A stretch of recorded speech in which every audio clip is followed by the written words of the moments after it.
അതുകൊണ്ട് വഴക്കുകൾ ഉണ്ടാക്കുന്നത് നമ്മൾ തടയണം.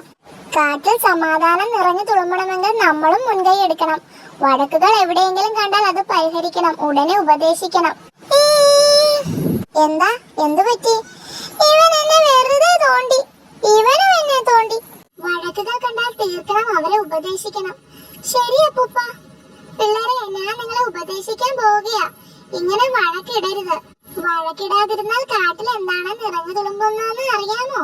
സമാധാനം. ശരി, ഞങ്ങൾ ഇനി വഴക്കിടില്ല.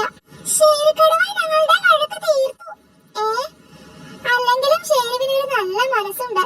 എനിക്കിങ്ങനെ തോന്നുന്നില്ല. നമ്മുടെ മക്കൾ തോണ്ടിയാലും മാന്തിയാലും ശേരുവിനെന്താ? ഏതായാലും വഴക്ക് തീർന്നില്ലേ, അത് നല്ല കാര്യമല്ലേ. പക്ഷേ പുലികളുടെ വഴക്ക് ഒരു കടുവ തീർക്കാൻ ശ്രമിക്കുന്നതിലാ കുഴപ്പം. വലിപ്പത്തിൽ അല്പം ചെറുതായ പുലികളെ അപമാനിക്കുന്നതാണിത്. അപമാനിച്ചിട്ട് കടുവകൾക്ക് എന്ത് കിട്ടാന്? ഇറച്ചി തിന്നുന്ന മറ്റെല്ലാവരെയും പാവങ്ങളാക്കി മാറ്റാനാ കടുവകളുടെ ശ്രമം.